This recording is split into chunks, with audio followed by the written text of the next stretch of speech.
সুবহানাল্লাহ সুবহান। আজকের এই মাহফিল পশ্চিম নওপাড়া যুব সমাজের উদ্যোগে। আমি আজকে আলোচনা করব যুব সমাজদেরকে নিয়ে ইনশাআল্লাহ। যুব সমাজ যদি এলাকা ঠিক হয়ে যায়, পুরো এলাকা ঠিক হয়ে যাবে, ঠিক কিনা? আল্লাহ তাআলা উম্মতে মুহাম্মাদীকে অর্থাৎ আমাদেরকে পুরো 30 পারা কোরআন দান করেছেন। কয় পারা কোরআন? 30 পারা কোরআনের মধ্যে আল্লাহ তাআলা 114টি সূরা নাযিল করেছেন, সূরা দান করেছেন। আলহামদুলিল্লাহ। এর মধ্যে 18 নম্বর যে সূরাটা আল্লাহ তাআলা দিয়েছেন, এই সূরার নাম হলো সূরাতুল কাহফ, অর্থাৎ একটা গর্ত। সূরার নাম কি? কাহফ, অর্থাৎ গর্ত। গর্ত আমরা ময়মনসিংহ ভাষায় যেটা বলি গাতা। কি করে? গাতা। আল্লাহ তাআলা তো দামি দামি জিনিস রেখে এই সূরার নাম সূরাতুল কাহফ, এটা গর্ত কেন রাখলেন? গর্ত কেন রাখলেন এটা বুঝতে হবে। হাদিসের মধ্যে আসছে সূরাতুল কাহফ কেউ যদি শুক্রবারে পাঠ করে তাহলে পিছনের 1 সপ্তাহের সগীরা গুনাহ আল্লাহ মাফ করে দেন। সুবহানাল্লাহ।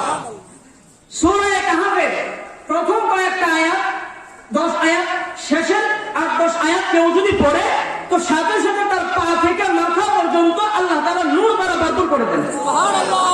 এই সূরাটা কেউ যদি সম্পূর্ণ সূরা পাঠ করে তার পা থেকে আসমান পর্যন্ত আল্লাহ তাআলা নূর দ্বারা ভরপুর করে দেন। সুবহানাল্লাহ। এই নূর ওই বান্দার জন্য কাল হাসরের ময়দানে আলো হবে, নূর হবে জান্নাতে যাওয়ার আগ পর্যন্ত। সুবহানাল্লাহ। এই সূরা যদি কেউ পাঠ করে তাহলে শুক্রবারে পাঠ করে তাহলে আল্লাহ তাআলা তাকে আগামী শুক্রবার পর্যন্ত 1 সপ্তাহ পর্যন্ত দাজ্জালের ফিতনা থেকে হেফাজত করবে। শুধু দাজ্জালের ফিতনা না, এক বর্ণনায় এসেছে যত ধরনের ফিতনা আছে, শয়তানের ফিতনা হোক, দুনিয়ার ফিতনা হোক, মানুষের ফিতনা হোক, আল্লাহ তাআলা সব ফিতনা থেকে হেফাজত করবেন। এই সূরা পড়া দরকার আছে না নাই? এই সূরা সম্পর্কে জানা দরকার আছে না নাই? এই সূরা আল্লাহ তাআলা যখন নাযিল করেছেন, সম্পূর্ণ কোরআন 30 পারা কোরআন আল্লাহ তাআলা একসাথে প্রথম আসমানে নাযিল করেছেন। সুবহানাল্লাহ। কোন আসমানে? পুরো 30 পারা। তারপর প্রথম আসমান থেকে নবী সাল্লাল্লাহু আলাইহি ওয়াসাল্লামের কাছে 23 বছরে সময়ে সময়ে যখন যতটুকু দরকার ততটুকু আল্লাহ তাআলা নাযিল করেছেন। কয় টাকা দিলে সুবহানাল্লাহ বলবেন? কয় কেজি মুড়ি হলে সুবহানাল্লাহ বলবেন? এখনো মুখ খুলে না করার মানুষ। একবার সুবহানাল্লাহ যদি কেউ বলে জান্নাতের মধ্যে তার জন্য আল্লাহ তাআলা একটা গাছ রোপণ করে দেয়। গাছটা কত বড়? গাছটা এত বড়, একটা তেজের গোড়া 70,000 বছর ধরে ওই গাছের ছায়া শেষ হবে না। আজকে মুসলমান সুবহানাল্লাহ বলতে ভয় পায়, লজ্জা পায়, বিয়ে করতে লজ্জা পায় না, যুবকরা প্রেম করতে লজ্জা পায় না, ঠিক কিনা? সুবহানাল্লাহ বলতে লজ্জা পায়। এই সূরা আল্লাহ তাআলা একবারে সম্পূর্ণ সূরা আধা পারার বেশি, আধা সেবারের বেশি একসাথে নবীজির উপর নাযিল করেছেন। সুবহানাল্লাহ। যখন নাযিল করেছেন আল্লাহ তাআলা 70,000 ফেরেশতা এই সূরা বহন করে নবীজির কাছে নিয়ে আসছেন। সুবহানাল্লাহ। তাহলে বোঝা গেল সূরাটা খুব দামি, ঠিক না?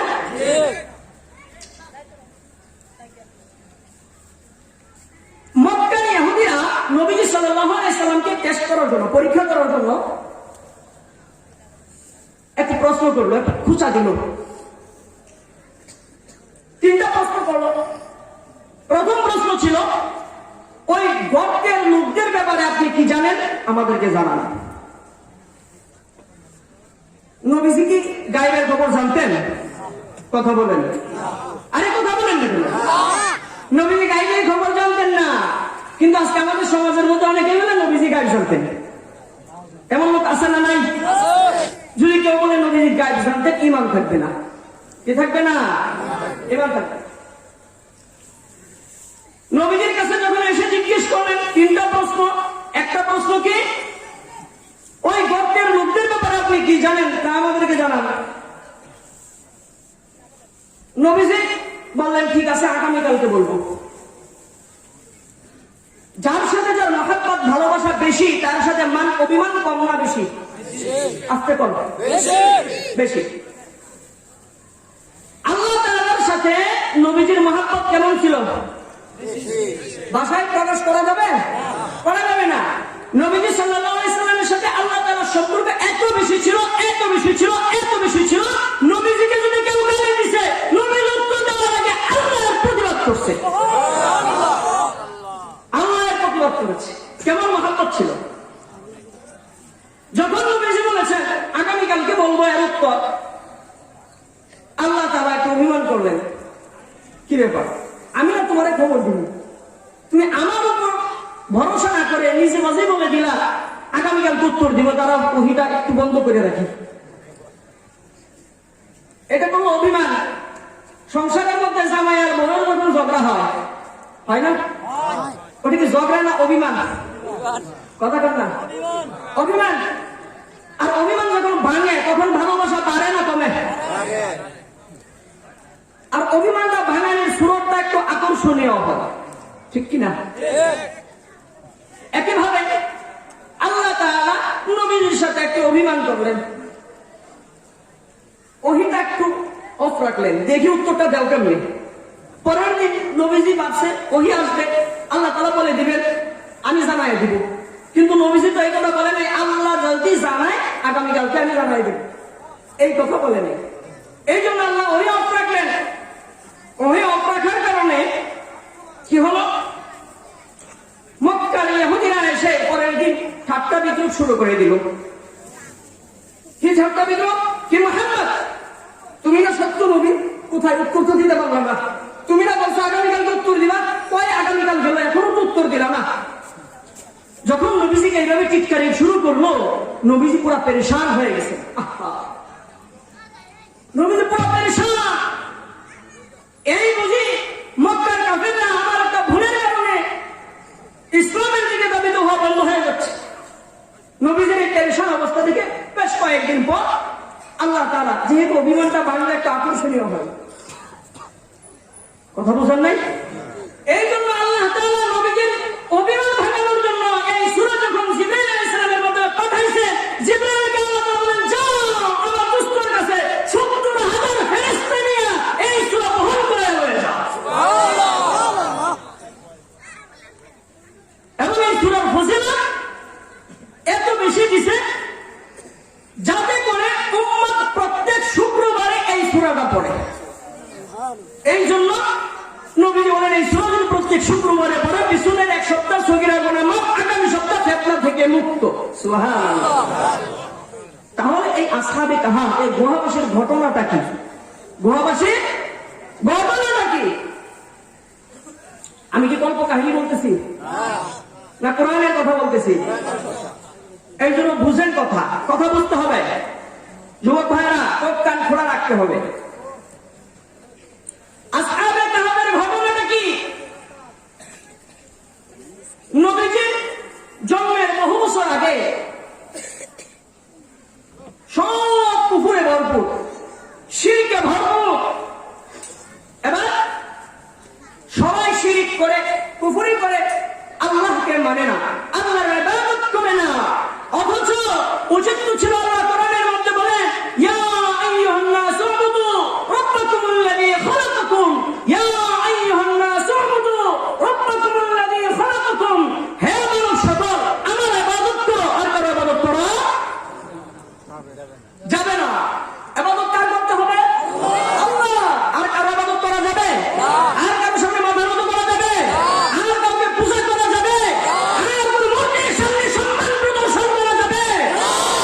যাবে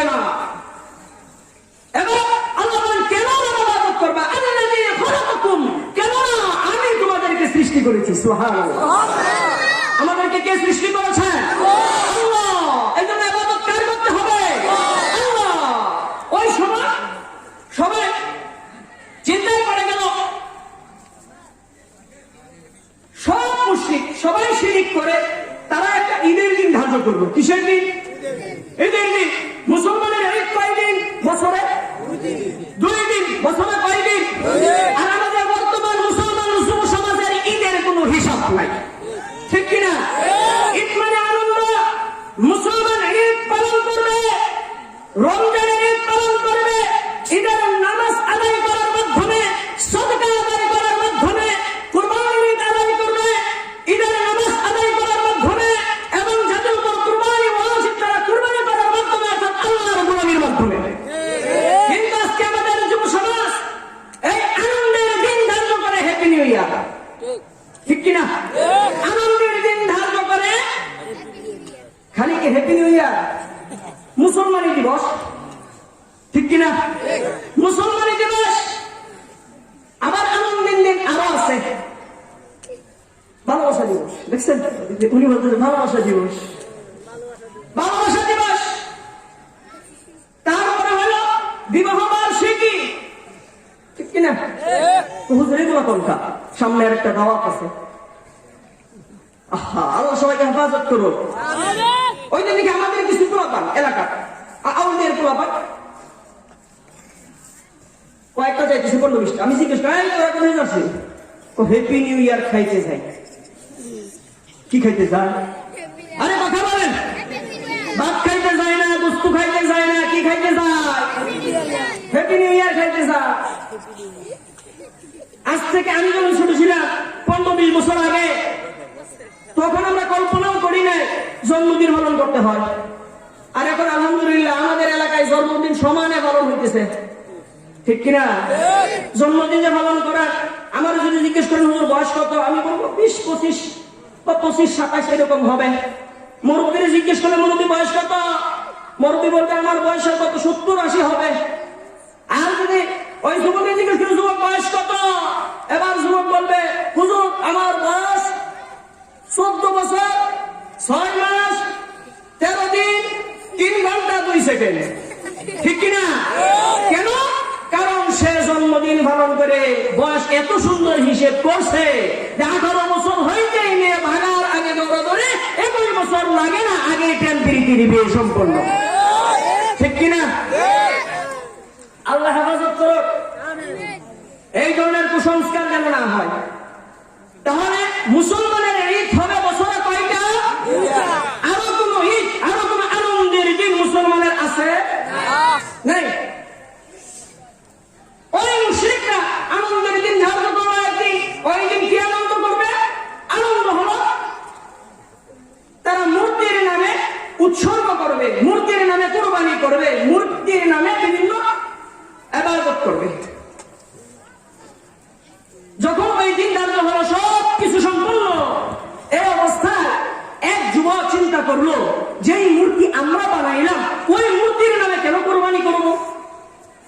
যেই মূর্তি আমরা বানাইলাম, মূর্তি নিজে খাইতে পারে না, নিজে চলতে পারে না, ওই মূর্তি আমাদেরকে কি দিবে? নিশ্চয় আমাকে যিনি বানাইছেন তিনি আমার রব, তিনি আমার রব, তিনি আমার খালেক। কাজে ইবাদত মূর্তির সামনে করা যাবে না। সে চিন্তা করতে করতে করতে করতে এক গাছের নিচে গিয়ে বসলো, গাছের নিচে বসলো। এবার কিছুক্ষণ পর আরেকজন বসলো, আর কিছুক্ষণ পর আরেকজন আসলো। এরকম আস্তে আস্তে 7 জন হইল। কয়জন? 7 জনই যুবক, 7 জনই যুবক। সবাই চিন্তা করতেছে আমার রবকে, আমার রবকে কে আমাকে ভাঙাইলো, আর ইবাদত করতে হবে। এক পর্যায়ে সবার মাথার মধ্যে কাজ করলো যে হ্যাঁ আমাদের রব হলো তিনি, যিনি আকাশ বানাইছেন, জমিন বানাইছেন, আসমান বানাইছেন, চন্দ্র সূর্য গ্রহ তারকা নক্ষত্র আমাকে বানাইছেন, তিনি আমার রব। এছাড়া আর কেউ রব হতে পারে না। সবাই একমত, 7 যুবক। এবার তারা গোপনে ওই আল্লাহর ইবাদত করে, আল্লাহর একাত্মবাদের ইবাদত করে। এই খবর এক পর্যায়ে বাদশার কাছে পৌঁছে গেল। বাদশা তাদেরকে ডেকে নিয়ে আসলো। বাদশা বলল দেখো তোমরা সম্ভ্রান্ত ফ্যামিলির লোক, তোমাদের কারণে অনেক মানুষ বিভ্রান্ত হবে। তোমরা যে মূর্তির ইবাদত করছো না, আস্তে আস্তে তোমাদের পাল্লা বাড়ি হয়ে যাবে।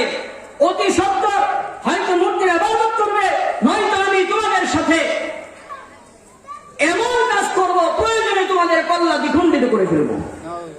7 যুবককে হুমকি দিল। এই 7 যুবক হুমকি খেয়েও তারা মাথা নত করলো না। কি করলো না? মাথা নত করে না। এবার বাদশা বলে দিল, আগামীকাল তোমাদের সাথে বুঝ পরামর্শ হবে, আজকে তোমাদেরকে ভাবার সময় দিলাম, আগামীকালকে আসবা। রাত্রিবেলা আবার 7 যুবক একসাথে হলো। একসাথে হওয়ার পর এইবার এক যুবক বলতেছে, আমি সংবাদ পাইলাম বাদশা নাকি আমাদেরকে কালকে শেষ করবে। আরেকজন বলতেছে, আমরাও সংবাদ পাইছি। এইভাবে তারা চিন্তা করলো, আমরা তো মাত্র 7 জন। কয়জন? 7 জন। কালকে যদি বাদশার দরবারে যায়, বাদশা আমাদের কল্লা যদি দ্বিখণ্ডিত করে ফেলে, আল্লাহর একত্ববাদের আওয়াজ আমাদের মাধ্যমে যে প্রচার হওয়া শুরু হয়েছিল তা বন্ধ হয়ে যাবে। কাজে আমাদের কল্লাও দেব না, আল্লাহর একত্ববাদের আওয়াজকে আমরা স্তব্ধ করতে দেব না। আজকে আমার বাংলাদেশের 7টা যুবক এমন, বাংলাদেশের মধ্যে কোরআনের আওয়াজকে বন্ধ করে দেওয়ার জন্য হিরো ষড়যন্ত্র চলছে।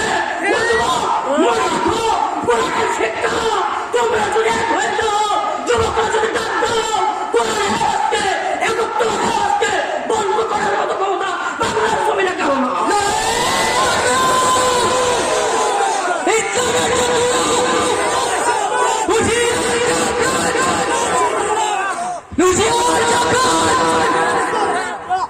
কাজে স্পষ্ট কথা হলো, ওই সময় বাদশা ছিল জালেম। বাদশা কি ছিল? জালেম, মুশরিক ছিল। সে একত্ববাদের আওয়াজকে স্তব্ধ করার জন্য ষড়যন্ত্র করেছে। 7 যুবক তা মেনে নিতে পারে নাই। আজকে বাংলা লক্ষ লক্ষ যুবক আছে যারা জীবন দিয়ে দেবে, তারপর কোরআনের মাহফিল বন্ধ হতে দেবে না। বড় ব্যথা লাগে যখন আমার ময়মনসিংহ উলামায়ে কেরামের শহরে উলামায়ে কেরামদেরকে আসতে বাধা দেওয়া হয়। স্পষ্ট ঘোষণা, সুদূর ভবিষ্যতে যদি কোন আলেমকে মাহফিল করতে বাধা দেওয়া হয়, যে বাধা দিবে তার টুটি দিনে চেপে ধরবো ইনশাআল্লাহ। কাজে আমাদের স্পষ্ট ঘোষণা, জীবন কয়দিনের? কথা বলেন। ধর্মে আজকে বললে কালকে কয়দিন? কালকে 2 দিন। 1 সেকেন্ডের ভরসা আছে? 1 সেকেন্ডের ভরসা নাই। যতদিন থাকবেন জীবিত ঈমান নিয়ে থাকবেন, যতদিন থাকবেন হকের আওয়াজকে বুলন্দ করার নিয়তে থাকবেন।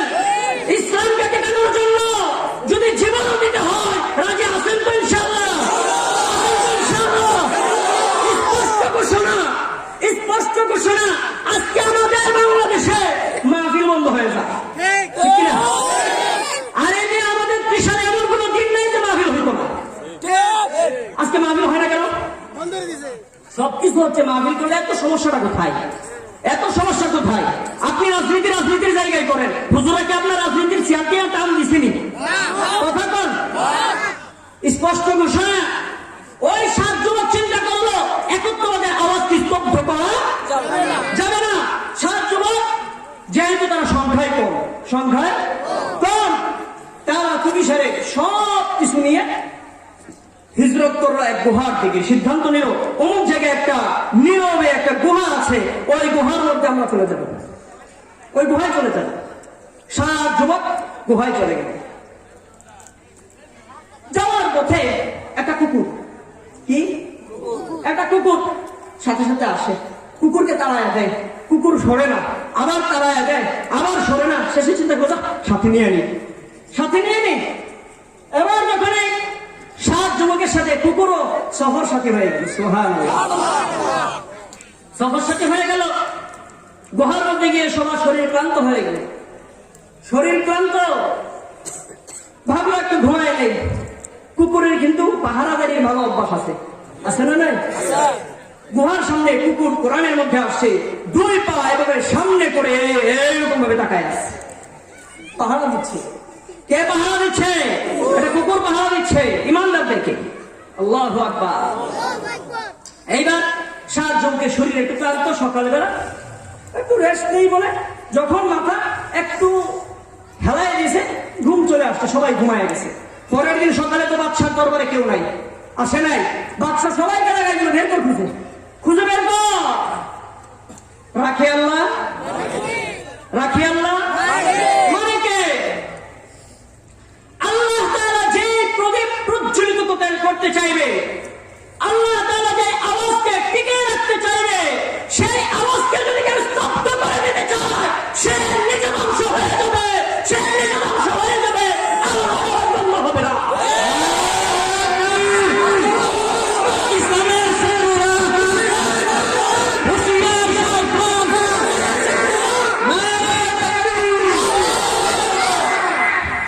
কাজেই এইবার আল্লাহ তো তাদেরকে জিন্দা রাখবেন।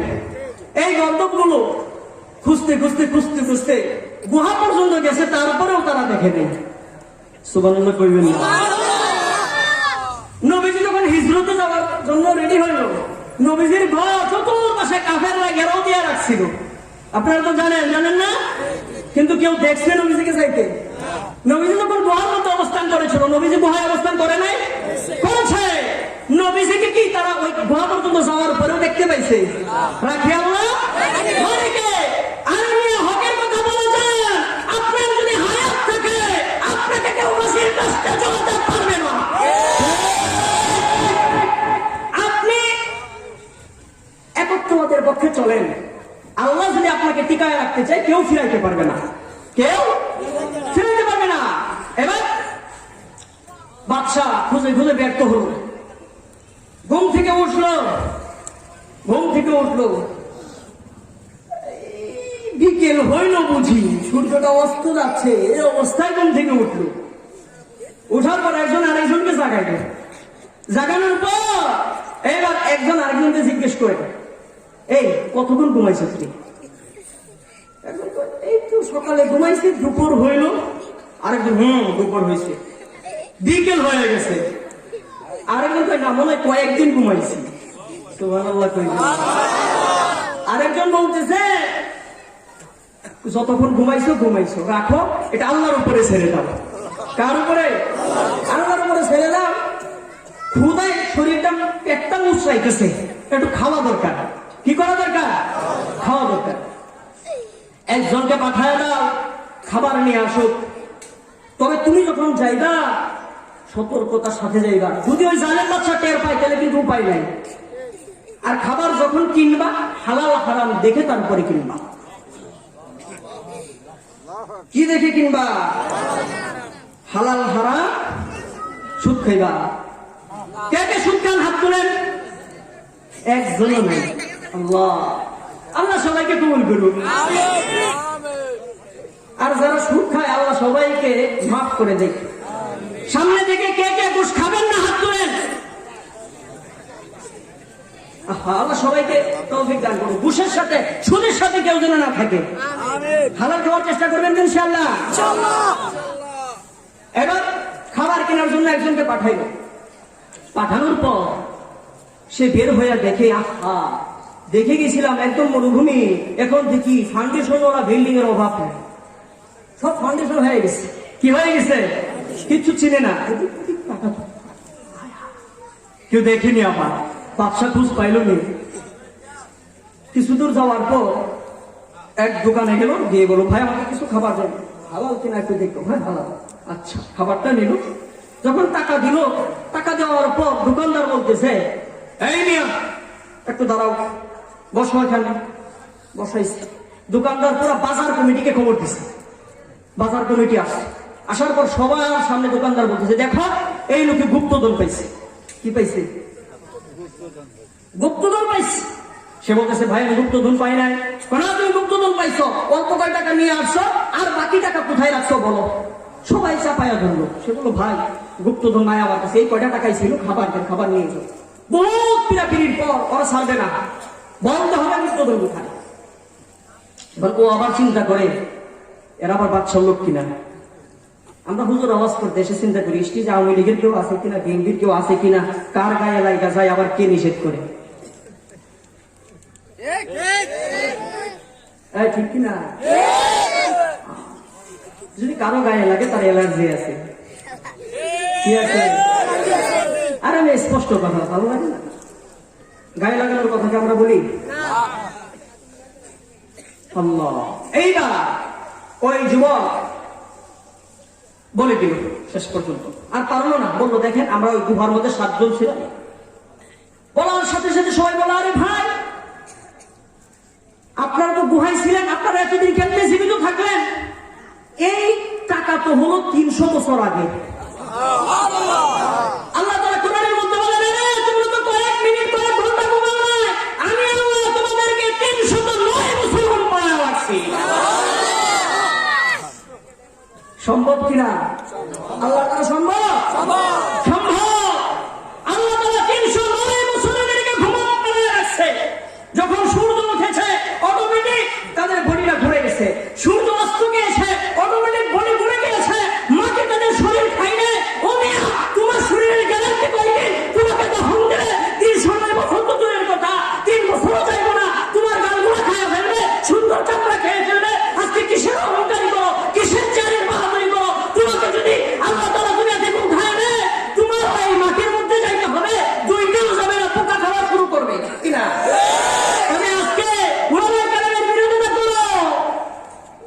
আজকে ইসলামের বিরোধিতা করো, চেয়ারের জন্য মনে রাখবা, চেয়ার তোমাকে আল্লাহ দিয়েছেন। আল্লাহ চাইলে সকালবেলার দড়ি, বিকালে তুমি ফুকি, ঠিক না? এই চেয়ার তোমার আগে অনেক মানুষের ছিল, তারা নাই, চেয়ার আছে। তারা নাই, কিন্তু কি আছে? চেয়ার আছে। কাজে চেয়ারের বাহাদুরি করবে না। ক্ষমতার মালিক কে? আল্লাহ। আল্লাহ যাকে যতদিন খুশি ক্ষমতা দিবে এবং পরীক্ষা করবে। আর ক্ষমতা থেকে নামানোর রশি কার হাতে? যখন টান দিবে সামালতে পারবে? কাজে এই ক্ষমতার বাহাদুরি কেউ করবেন না, কেউ করবেন না। 309 বছর আল্লাহ এদেরকে ঘুম পাড়ায় রাখছেন। কেন 309 বছর এদেরকে ঘুম পাড়ায় রাখলেন? এদের আলোচনা আবার আল্লাহ তাআলা কোরআনের মধ্যে কেন দিলেন? ও যুবক, মনে রাখবা, আল্লাহ তাআলা এই ঘটনা কোরআনে উল্লেখ করার পেছনে যে কারণ আছে তার মধ্যে অন্যতম কারণ হলো কিয়ামত পর্যন্ত যুবকরা যদি এক হয়ে যায়, যুব সংগঠন প্রত্যেক এলাকায় গড়ে তুলে ইসলামকে মাটির সাথে মেশানোর ক্ষমতা কারণ হয়। কাজে যুবকরা যখন কাঁধে কাঁধ মিলাবে, নববর্ষের যুব সমাজের মতো যুব সমাজ গড়ে তুলবে, সমাজের মধ্যে বেহায়া পড়া শেষ হয়ে যাবে, সমাজের মধ্যে জিনা ব্যভিচার দূর হয়ে যাবে, গানের অনুষ্ঠানের পরিবর্তে ওয়াজ মাহফিল হবে। কাজে এই যুবকরা যদি প্রত্যেক বছর এখানে মাহফিল করে, আপনারা থাকবেন তো? থাকবেন তো? এদের বিরোধিতা করবেন কেউ? জান দিয়ে থাকবেন, মাল দিয়ে থাকবেন, জান যা আছে তাই নিয়ে থাকবেন ইনশাআল্লাহ। আজকে আপনাদের এই সমাজের যুবকরা আপনাদের গর্ব, ঠিক কিনা? যুবকরা গর্ব, আপনাদের জন্য অহংকার। এদেরকে আজকে মন চাই কপালের মধ্যে চুমা খায়, এদেরকে আজকে আমার মন চাই জড়ায় ধরে এদেরকে ফুলের মালা দেয়। যেই যুবকরা গানের অনুষ্ঠানে লিপ্ত, যেই যুবকরা ফেসবুকের মধ্যে ভক্ত, যেই যুবকরা আজকে অশ্লীলতার সাথে লিপ্ত, ওই যুবকরা আজকে নিজেদের উদ্যোগে ওয়াজ মাহফিলের ব্যবস্থা করে। আল্লাহু আকবার। আল্লাহ এই প্রত্যেকটা যুবককে তুমি কবুল করে নাও। এদেরকে ওসিলা করে নওয়ারা গ্রাম সহ সারা বাংলাদেশে দ্বীনের হাওয়া জারি করে দাও। আল্লাহ প্রত্যেকটা জায়গায় যুবকরা যেন এক হতে পারে সেই তৌফিক দান করো। এই নওয়ারা গ্রামে এই বছর মাহফিল হয়েছে, প্রত্যেক বছর মাহফিল হবে ইনশাআল্লাহ। হবে তো ইনশাআল্লাহ? সবাই থাকবেন? এই জন্য সূরা কাহফের শিক্ষা কি? সূরা কাহফের শিক্ষা এখানেই শেষ নয়, যুবকরা পুরো ইসলামকে ডেকে দিবে, ঠিক কিনা? আজকে এখানে যুবকরা যে আয়োজন করেছে, তারা কি নিজেদের স্বার্থে করেছে? কথা বলেন। নিজেদের স্বার্থে করে নাই। কেন করেছে? আল্লাহ তাআলা যখন মহাসময় সূর্য চলে আসবে, যখন প্রত্যেকটা মানুষের মগজগুলো টকবক টকবক করে মাটিতে গড়িয়ে পড়বে, আরশের ছায়ার জন্য যখন সবাই ব্যাকুল হয়ে যাবে, পাগল হয়ে যাবে, অস্থির হয়ে যাবে, নবীজি বলেন ওই সময় আল্লাহ তাআলা ওই যুবকদেরকে আল্লাহর আরশের ছায়ার নিচে জায়গা দিবে,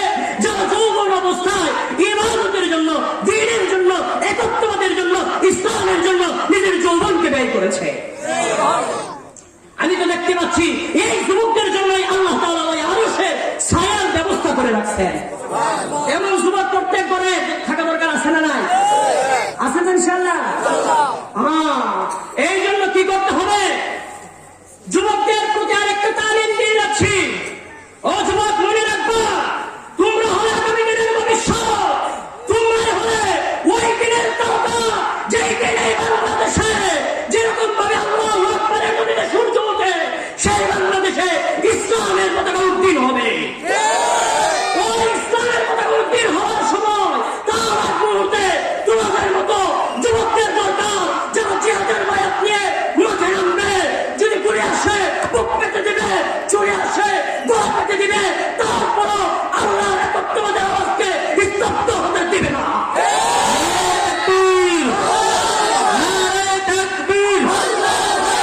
ইসলামের শত্রুরা হুঁশিয়ার, সাবধান। নারে তাকবীর। কাসেম, আজকে তো আপনারা এখানে ঘুমাচ্ছেন, সবাই মনে করতেছেন চিল্লাপাল্লা করতেছে, চিল্লাপাল্লা করতেছে, এটা মনে করতেছেন? এই না, চিল্লাপাল্লা করতেছি, বড় ব্যথা লাগে। আজকে আরো অনেকে আছে বলে ওয়াজ মাহফিল করবে, তাই না তাই না সুর দিবে, চোখ দিয়ে পানি ফলানো, ঠিক কিনা? এই না, চোখ দিয়ে পানি ফলানোর দিন শেষ। চোখ দিয়ে পানি ফলাইতে ফলাইতে আজকে মসজিদের মধ্যে 5 জন জামাত করার আদেশ আছে। এই ইমাম সাহেব ওই দিন আমাকে বলতেছিল যে হুজুর বড় ব্যথা লাগে, মসজিদ কমিটি উপরতলা বসে রয়েছে 15-20 জন, আর চেক করছে 7 জনের বেশি নিয়ে জামাত করি কিনা। চিন্তা করছেন নি? ইমাম সাহেব 5 জনের বেশি নিয়ে জামাত করে কিনা, এইটা চেক করছে কয়জনে? 15-20 জনে। কত বড় গর্ধ! আল্লাহ হেদায়েত দান করুন। আমাদের সমাজে আছে ইমাম সাহেবকে দুতানির মতো মানুষ, আছে না নাই? হুজুরদের কাম 3 বেলা পেট ভরে খাওয়া, আজান দেওয়ার কোন কাম নাই। আমি তো আপনাদের এলাকার, ঠিক না? ইমাম সাহেব যদি 2 মিনিট দেরি করে নামাজে দাঁড়ায়, ইমাম সাহেব চাকরি থাকে? সমালোচনার অভাব নাই, ঠিক কিনা? ঠিক কিনা? সমালোচনার অভাব নাই। একটা সমীকরণ বুঝাই দিই, ইমাম সাহেবের বেতন যাই দেন সেটা বলবো না। এক একজনের হাড়ি আপনাদের এলাকায় কত? 100 টাকার বেশি? কথা কন না? 100 টাকা এক মাসে, 100 টাকা আপনার হাড়ি। কয় দিনে? 1 মাস। একদিনে কত পড়ে? 3.5 টাকা। আচ্ছা, সারাদিনে কয় ওয়াক্ত নামাজ? তাহলে 3.5 টাকার 5 দিয়ে ভাগ দেন, কত করে? 12 আনা। কত? 12 আনা। ইমাম সাহেব 4 ওয়াক্ত ঠিক মতো পড়াইছে, এশারের নামাজের সময় 2 মিনিট দেরি করছে। দেরি করছেন কে? নামাজ পড়া ছাড়া আর তো কোনো কাজ নাই, দেরি করলেন কা? আমার বহুত কাম আছে। আছে না নাই? যে ধমকটা দিছে কয় টাকার কারণে দিছে? লজ্জা থাকা দরকার, আছে না নাই? যারা যারা এই যাবত ইমাম সাহেবের সাথে খারাপ ব্যবহার করছেন, আলেমদের সাথে খারাপ ব্যবহার করছেন, মাফ চাইবেন। চাইবেন তো? আলেমদের সাথে বেয়াদবি করবেন না, করবেন? আল্লাহ সহি বুঝ দান করুন। ইমাম সাহেব নেতা নেতার মতো থাকবে, ঠিক আছে তো ইনশাআল্লাহ? এই জন্য যুব সমাজ আজকে জেগেছে প্রত্যেক জায়গায়। আমি যতগুলো প্রোগ্রাম করতেছি প্রায় গুলো যুব সমাজের। আল্লাহু আকবার। কারণ যুবকরা কাউকে মানে না, প্রয়োজনে ক্ষমতা ছেড়ে দিব, রাজনীতি ছেড়ে দিব, কিন্তু ইসলামের বিরুদ্ধে কথা হবে আমার যুবক ভাইরা মানবে না, মানবে না। কারণ সেই কাহাফের শিক্ষা কি শিক্ষা? তারা কি আপন ভাই ছিল? আপন ভাই ছিল 7 জন? কি ছিল? তাদের সাথে সম্পর্ক একজন আরেকজনের সম্পর্ক ছিল ইমানের সম্পর্ক। ইমানি ভাই। কিসের ভাই? ইমানি ভাই। সেবা আল্লাহকে মানে, সেবা আল্লাহকে মানে। এই বন্ধনের কারণে কেউ কাউকে ছাড়ে নাই।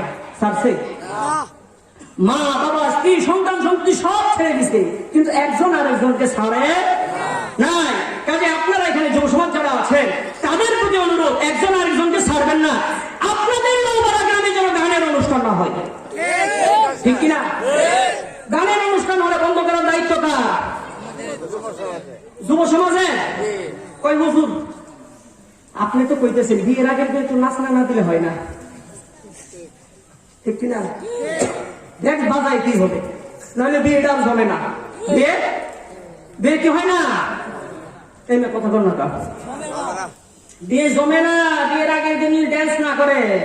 আমাদের এলাকায় শুরু হয়ে গেছে এগুলা, আল্লাহ হেদায়েত দান করুন। যেই বিয়ের শুরুতে ড্যান্স হয় সেই বিয়ের মাধ্যমে যে বাচ্চা কাচ্চা হবে এগুলো কেমন হবে? মাদ্রাসায় ঘোরাইলে মনে করাবেন হবে কন্যা কই হুজুর ছেলেটা রেখেছিলাম মাদ্রাসায় ঘরে না, একটু পানি ভরাতেন, ভরা গ্যাস করাবেন, এগুলো কাজ হবে? ফাউন্ডেশন তো দুর্বল, ফাউন্ডেশন দুর্বল। আল্লাহ তাআলা সবাইকে সহিবুল দান করুন। আপনারা রাগ করতেছেন? আপনারা এখানে যারা আছেন সম্মানিত হতে চান, কে কে হাত তোলেন? আল্লাহু আকবার। আল্লাহ সবাইকে সম্মানিত করে দেন, হাত নামা। যারা সম্মানিত হতে চায়, পৃথিবীতে এমন কোন মানুষ পাবেন না যারা সম্মানিত হতে চায় না। কি হতে চায় না? পাবেন? ভাই সালামটা দিলে কেমন লাগে? আপনার যদি একটা সালাম দেন, ওয়ালাইকুম সালাম, খুব ভালো লাগে নিজের কাছে, কারণ আপনাকে সম্মান করছে। বাস্তবতা কোনটা? অহংকার টহংকার সেটা করে, কিন্তু ভালো লাগে না? কেউ যদি আপনাকে সম্মান করে ভালো লাগে না? ভালো লাগে। সম্মানিত সবাই হতে চায়, কিন্তু সম্মান কিসের মধ্যে আছে সেটা জানার আগ্রহ নাই, সেটা জানার আগ্রহ নাই। পৃথিবীতে যে এবার যারা সম্মানিত দুই কারণে। কয় কারণে? চক্কান খোলা রাখেন। কয় কারণে? দুই কারণে। এক প্রকার মানুষ সম্মান পায় অর্থের কারণে, ঠিক কিনা? আগে রিক্সা চালাইছে, ওরা আর এখন কোথাও থাকে না, কিন্তু এখন কোটি টাকার মালিক, ও বিভিন্ন টাকার সভাপতি, ঠিক না? এই সম্মানটা কিসের কারণে? অর্থের কারণে আর ক্ষমতার কারণে। এই হলো এক প্রকার সম্মান মানুষের পায় অর্থ এবং ক্ষমতা। কথাগুলো মনে রাখবেন, অর্থ এবং ক্ষমতা। এই কারণে আরেক প্রকার মানুষ সম্মানিত হয় শিক্ষার মাধ্যমে, ঠিক কিনা? একজনের ছেলে ডাক্তার বানাইছে, তাকে সবাই সালাম দেয়। একজন রিক্সাওয়ালা তিনটা ছেলে কোরআনের হাফেজ বানাইছে, সবাই বলে ভাই একটা কাম করছে, তাকেও সম্মান করে, করে কিনা? কিন্তু এই দুই সম্মানের মধ্যে পার্থক্য আছে। অর্থ এবং ক্ষমতার কারণে যে সম্মান করে, সেই সম্মানটা হলো তার কাছ থেকে ফায়দা নেওয়ার জন্য অথবা তার কোনো অত্যাচার থেকে বাঁচার জন্য, ঠিক কিনা? ভালোবাসার কারণে না। আর শিক্ষার কারণে যাদেরকে সম্মান করে সেটা দিল থেকে আসে। কোথায় থেকে আসে? দিল থেকে আসে। সে কি ছিল, তার বাবা কি ছিল সেটা জানার দরকার নাই, কারণ তোমার ভিতরে শিক্ষা আছে। এটা ভালোবাসা। যে কারণে মানুষ সম্মান করে, কারণ কয়টা হলো? দুইটা। এবার আসেন এই দুইটা সম্মান নিয়ে কিছু কথা বলি। সবাইকে সম্মানিত হইতে চাইছেন, কিন্তু সম্মানটা কিসের মধ্যে এটা বুঝতে হবে। আপনি যে কোটিপতি লোককে আজকে সম্মান করতেছেন, হঠাৎ করে সে মনে করেন ধরা খাইলো, ফকির হয়ে গেল, আরো সম্মান করবেন? করবেন? আজকে ফুলের মালা, কালকে হলো সুতার মালা, তার বললেন দেশের মালা, ঠিক কিনা? এখন আছে না? কিন্তু এলেমের যে সম্মান, শিক্ষার যে সম্মান, সেই সম্মান দুই প্রকার। কয় প্রকার? দুই প্রকার। একটা হলো জাগতিক শিক্ষা, আরেকটা হলো ঐশ্বরিক শিক্ষা। জাগতিক শিক্ষা মানে যারা ডাক্তার, ইঞ্জিনিয়ার, বিজ্ঞানী হয়, জেনারেল শিক্ষায় শিক্ষিত হয়, তাদের সম্মানটা থাকে ওই তাদের শিক্ষার দ্বারা তারা ফজিলত পায়, লাভ পায়, যতদিন জীবিত থাকে ততদিন, ঠিক কিনা? কিন্তু যারা কোরআনের কারণে, ইসলামের কারণে কোরআনের ইলম হাসিল করে, হাদিসের ইলম হাসিল করে হাফেজ হয়, আলেম হয়, তাদের যে সম্মানটা সেটা কয়দিন থাকে? চিরকাল থাকে, চিরকাল থাকে। কেন? কারণ হলো জাগতিক যে শিক্ষা, আমি কাউকে কটাক্ষ করছি না, এই শিক্ষা শুরু হয়েছে মূর্খ থেকে। কোথায় থেকে? সবার প্রথম ওয়ান ক্লাস যারা আবিষ্কার করছে, যখন লেখাপড়া ছিল না তখন তো ওয়ান ক্লাস আবিষ্কার, ওয়ান পাস কলারা টু আবিষ্কার করছে, টু পাস কলারা থ্রি, এইভাবে হয়েছে। কিন্তু এই কোরআনের জ্ঞানটা স্বয়ং কে দিছে? জোরে বলেন কে দিছে? আল্লাহ। কে দিছে? আল্লাহ। স্বয়ং আল্লাহ কোরআনের জ্ঞান দিচ্ছে। এই জ্ঞানের সাথে তুলনা আছে? তুলনা আছে? তুলনা নাই। আর এলেমের কারণে সম্মান, সেটা আল্লাহ যেদিন মানুষ তৈরি করছে সেই দিন থেকে নিজাম করে দিচ্ছেন। সুবহানাল্লাহ। যখন আদম আলাইহিস সালামকে আল্লাহ তাআলা সৃষ্টি করেছেন, কাকে সৃষ্টি করার পর আদম আলাইহিস সালামকে বানাইলেন, রূহ দিলেন, রূহ দেওয়ার পর ফেরেশতাদেরকে, এই আলোচনা করা জানেন, আমি মূল পয়েন্টে আসছি। ফেরেশতাদেরকে বলল, ও ফেরেশতারা, তোমরা আদমকে সাজদা করো। কি কারণে? কারণ তোমরা, তোমাদেরকে বলেছিলাম, আল্লাহ ফেরেশতাদেরকে বলেছে, ও ফেরেশতারা এগুলোর নাম কি বলো? ফেরেশতারা বলে, আল্লাহ আপনি যা শিখাইছেন তাই জানি, এর বাইরে জানি না। আদমকে আল্লাহ আগে প্রশ্ন করে দিয়েছে। সুবহানাল্লাহ। এবার আদমকে জিজ্ঞেস করছে, আদম তুমি বলো। আদম বলে, আল্লাহ এটা আসমান, এটা চন্দ্র, এটা সূর্য, সব নাম বলে দিলেন। কি করলেন? কথা বলে না, সব নাম বলে দিলেন। আদমের যখন এলেম প্রকাশ পেল, জ্ঞান প্রকাশ পেল, শিক্ষা প্রকাশ পেল, তখন আল্লাহ ফেরেশতাদেরকে বললেন, ও ফেরেশতারা তোমরা সিজদা করো। কি করো? তোমরা সিজদা করো। এবার ফেরেশতারা সবাই সিজদা করলেন, একজন করলেন, সে কে? ইবলিস। সবার আগে যে ফেরেশতা সিজদা করছেন সেই ফেরেশতার নাম হলো হযরত ইসরাফিল আলাইহিস সালাম। সুবহানাল্লাহ। কে? ইসরাফিল আলাইহিস সালাম। ইসরাফিল আলাইহিস সালাম সিজদা করেছেন সবার আগে। আল্লাহ বলার সাথে সাথে আল্লাহ তাআলা এই জন্য হযরত ইসরাফিল আলাইহিস সালামকে একটা পুরস্কার দিয়েছেন। কি দিয়েছেন? পুরস্কার। কেন? কারণ এলেমকে সম্মান করেছো, আমার কথা তাড়াতাড়ি পালন করেছো, এই জন্য আল্লাহ তাআলা বলেন, দেখো আমি আখিরি নবী মুহাম্মদুর রাসূলুল্লাহ সাল্লাল্লাহু আলাইহি ওয়াসাল্লামকে 30 পারার কোরআন দান করব, যে আমি লৌহে মাহফুজে লিখে রেখেছি। ওই 30 পারা কোরআন তুমি যেহেতু আদমকে এলেমের কারণে সম্মান করেছো, কপাল দ্বারা সিজদা করেছো, তোমার কপালের মধ্যে 30 পারা কোরআনকে আমি রেখে দিলাম। সুবহানাল্লাহ। এলেমের কারণে আল্লাহ তাআলা আদমকে সম্মান করাইছেন ফেরেশতার মাধ্যমে। সবার আগে সম্মান করেছে যে ফেরেশতা, ওই ফেরেশতাকে আল্লাহ সম্মানিত করে দিয়েছেন কোরআনের মাধ্যমে। আরো আস্তে কোন সুবহানাল্লাহ। ওই বিশুন দিয়া সুবহানাল্লাহ কর দরকার নাই। কিন্তু আজকে বড় ব্যথা লাগে, বড় ব্যথা লাগে। আলেমরা যায় একদিকে আর জাহেলরা যায় আরেক দিকে। ঠিক কিনা? বড় ব্যথা লাগে যখন আমাদের ময়মনসিংহ মসজিদে ছাত্ররা, তবে আলেমরা, কোরআনের শিক্ষকরা মাদ্রাসায় থেকে মসজিদে নামাজ পড়ে যখন একাতে বন্ধুরা হামলা করার মতো সাহস কিভাবে পায়? কাজে একাতে যাই বলো, এদের মধ্যে গুমরাহি ছাড়া কিচ্ছু নাই। কথা ঠিক কিনা? উলামায়ে কেরামের সাথে কেউ যদি বিদ্বেষ পোষণ করো, মনে রাখবা এই জগৎ যারা ধ্বংস হয়েছে আলেমদের সাথে বিদ্বেষ পোষণ করে কেউ টিকে থাকতে পারে না। তোমরাও টিকে থাকতে পারবে না। আজকে বিভিন্ন জায়গায় উলামায়ে কেরামদেরকে কটাক্ষ করা হয়। কয়েকদিন আগে দেখেছি মিডিয়ায় এসছে, বলতেছে মামুনুল হকের দুই গেলে জুতা মারো তলে তলে, বলছে না? এখন কুত্তা দিয়ে কুত্তা কামড়ায়, এখন তাদের গলার লুকি বলে মুখের গালে গেলে জুতা মারো তলে তলে। ঠিক কিনা? মনে রাখবা, উলামায়ে কেরামের সাথে বিদ্বেষ পোষণ করবা, আল্লাহ তোমাদেরকে ছাড়বে না। আল্লাহ ছাড়বে? ছাড়বে না। এদের দেখবেন নিজেদের মতো লাগাই দিছে, লাগানোর পরে একজন আর একজনটা বাদ দেয়। এমন হইতেছে কিনা? কেন? আলেমদের সাথে বেয়াদবি। কাদের সাথে বেয়াদবি? আলেমদের সাথে বেয়াদবি করা যাবে? কথা বলেন না। হাদিসের মধ্যে আসছে, মাদ্রাসার ছাত্ররা তাহলে এলেম যদি রাস্তা দিয়ে হেঁটে যায়, ফেরেশতারা নূরের পর বিছায়া দেয়।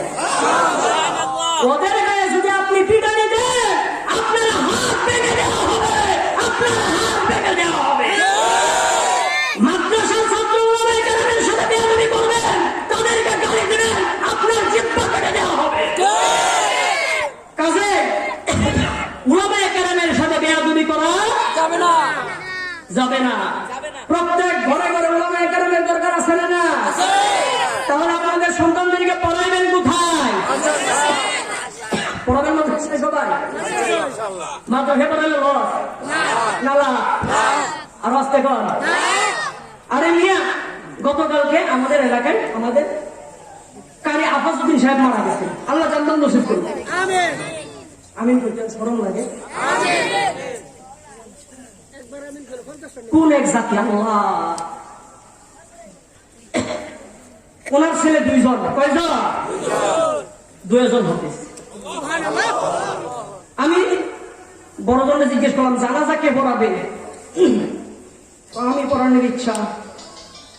ছোট জনে জিজ্ঞেস করলাম ওনার বাবা। আল্লাহ আল্লাহ ওনার বাবাকে জান্নাত নসিব করুক। তারে জিজ্ঞেস করলাম জানাজা কে পড়াবে? আল্লাহু আকবার বলবেন না? দুই ছেলে বাবার জানাজা পড়াইতে চায়। এর যে সৌভাগ্য আর আছে? এর যে সৌভাগ্য আর লাগেনি? তারপর আমি বললাম তোমার আম্মু জীবিত আছে, তোমার আম্মুর সাথে পরামর্শ করো, যাকে বলবে জানাজা পড়াইতে সেই পড়া, সেই পড়া। এমন দুইটা ছেলে, দুইটাই হাফেজ, একজন আলেম আরেকজন কিতাবখানায় পড়তেছে। এইরকম সৌভাগ্যবান পিতা হওয়ার নিয়ত আছে? ওই হুজুর মাদ্রাসা পড়ালে 5,000 টাকা বেতন, ঠিক না? এই আমি আম করে দেখে কি মনে হয় নাকি যে আমরা হকিনি কন্যা? হুজুর 3,000 টাকা বেতন পাইলে আপনাদের সে ভালো ছিল, ঠিক কিনা? হুজুর আতর কিনলে 150 টাকা দামের আতর কিনে, আর আপনারা ঈদের দিন 10 টাকা, ঠিক কিনা? এই জন্য ওলামায়ে কেরামকে আল্লাহ তাআলা খুব সুন্দর রাখছেন। আল্লাহ তাআলা সবার সন্তানকে মাদ্রাসায় পড়ানোর তৌফিক দান করুন।